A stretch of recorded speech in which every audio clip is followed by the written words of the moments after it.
Bonjour tout le monde. Donc, nous allons continuer notre série de validation des hypothèses d'un modèle de gestion. Donc, les deux premières vidéos ont abordé la méthodologie de validation des hypothèses en utilisant les modèles des équations structurelles, plus particulièrement l'approche PLS. Alors, beaucoup parmi vous peuvent trouver donc la modélisation par équation structurelle un peu théoriquement lourde. C'est pour cela que je vais introduire dans la troisième partie de cette série comment on peut valider les hypothèses à l'aide de la régression linéaire simple. Reprenons l'exemple qu'on a utilisé dans les deux vidéos précédentes. Donc un modèle de recherche qui contient l'image de marque, la satisfaction client et l'hypothèse 1, l'image de marque influence positivement la satisfaction client. De même pour la fidélité à la marque et l'hypothèse de recherche de la satisfaction des clients influence positivement leur fidélité à la marque. Et la troisième hypothèse, donc, qui lie l'image de marque à la fidélité à la marque, formulée, l'image de marque influence positivement la fidélité à la marque. Alors nous avons expliqué en détail l'utilisation des items pour mesurer ces variables qu'on a dit. Ils sont des variables latentes, c'est-à-dire des variables qu'on ne peut pas mesurer directement.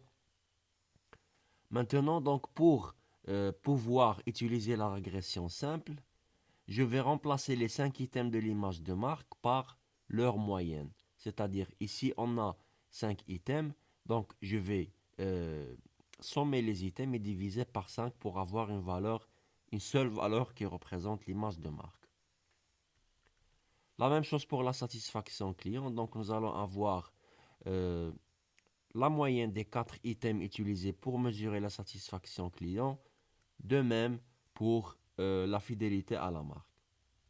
Alors, ceci va donner naissance à des équations de régression simple. Donc, la première équation, c'est la satisfaction client peut être expliquée par l'image de marque à travers les deux coefficients bêta 0, bêta 1.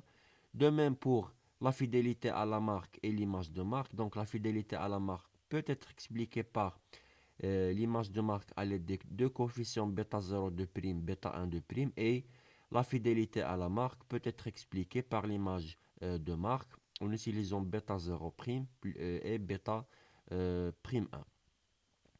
Alors je vais vous montrer comment on peut, à travers les données qu'on a utilisées pour la modélisation PLS, nous allons créer les trois moyennes et nous allons tourner le modèle de régression simple dans SPSS pour pouvoir valider ou non les trois hypothèses de ce modèle de recherche.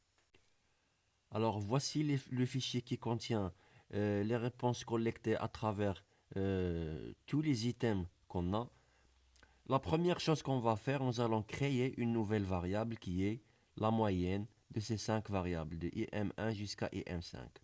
Alors pour faire ça, on va aller vers transformer, calculer la variable. Maintenant, je vais choisir un nouveau nom pour cette variable. Donc ça sera image de marque, pardon. Alors dans cet endroit-là, donc on peut spécifier la formule qu'on va utiliser.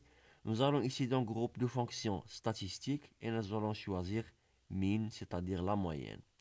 Puis nous allons faire entrer les éléments un par un de la manière que vous voyez dans l'écran.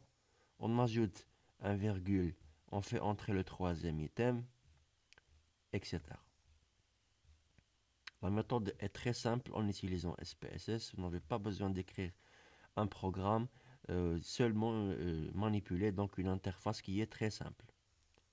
Alors, lorsque je clique OK, il va me créer, donc il va ajouter une nouvelle colonne aux données qui est appelée IM. Donc ça c'est 4,4. Donc c'est la moyenne des 5 items pour le premier répondant, 3,6 pour le deuxième, etc.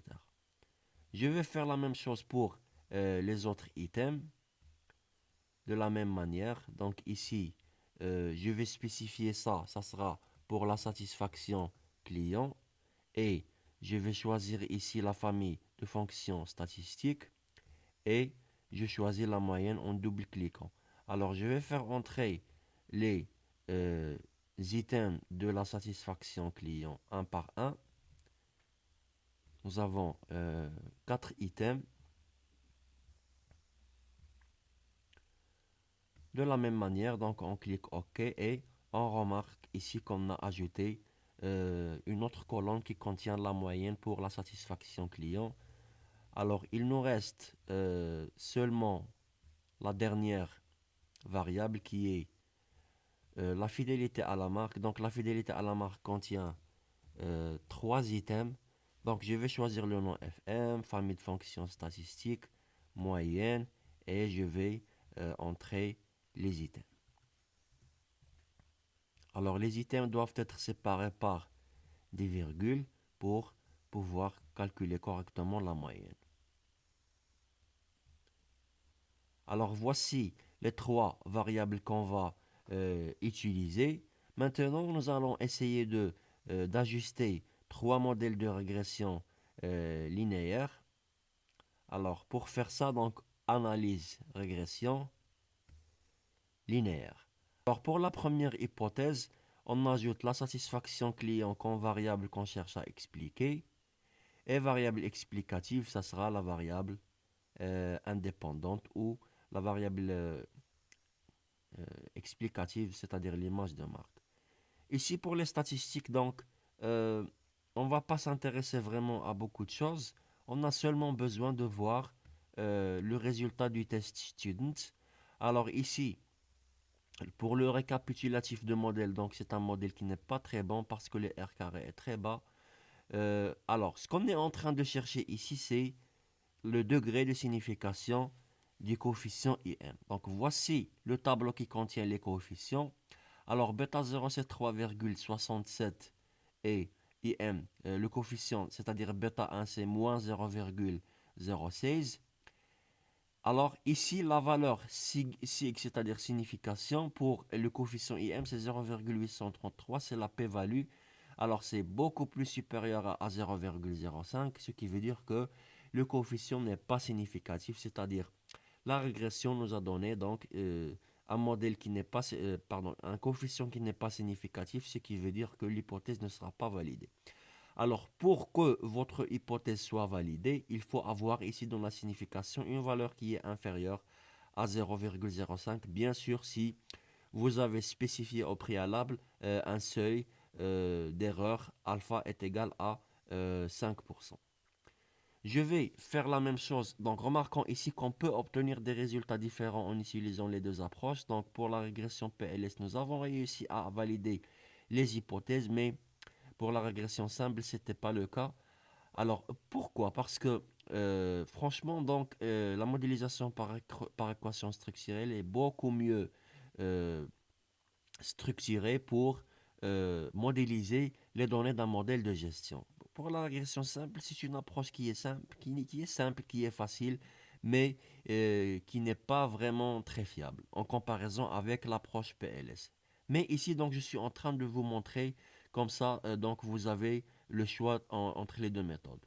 Maintenant, nous allons voir de la même manière comment on peut valider la deuxième hypothèse, voir la fidélité à la marque en variable expliquée et la satisfaction client comme variable explicative. Alors, remarquons ici qu'on a obtenu donc le tableau de coefficients. Bêta 0 c'est 3,45 et bêta 1 c'est 0,04. Donc encore une fois, nous avons une signification qui est beaucoup plus supérieure à 5%, donc c'est 0,61, ce qui veut dire que mon hypothèse n'est pas validée.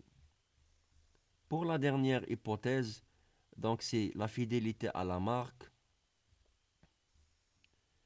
Donc ça sera fidélité à la marque en fonction de l'image de marque. Alors voici les coefficients. Encore une fois, nous avons un coefficient qui n'est pas significatif, c'est-à-dire qu'on ne peut pas valider cette hypothèse. Alors, euh, j'ai remplacé les coefficients par leur valeur qu'on a obtenue sur SPSS et Ici, on peut conclure que l'hypothèse n'est pas validée comme on a expliqué dans la sortie SPSS. De même pour la deuxième hypothèse et la troisième hypothèse. Alors, j'espère que j'ai bien expliqué comment on peut implémenter la régression simple pour la validation des hypothèses, qui peut être un choix euh, désirable pour les personnes qui ne peuvent pas écrire le code pour les équations structurelles ou qui veulent obtenir un résultat vite fait. Donc, merci pour votre attention. Si vous voulez plus de contenu similaire, n'hésitez pas à vous abonner à la chaîne. Merci.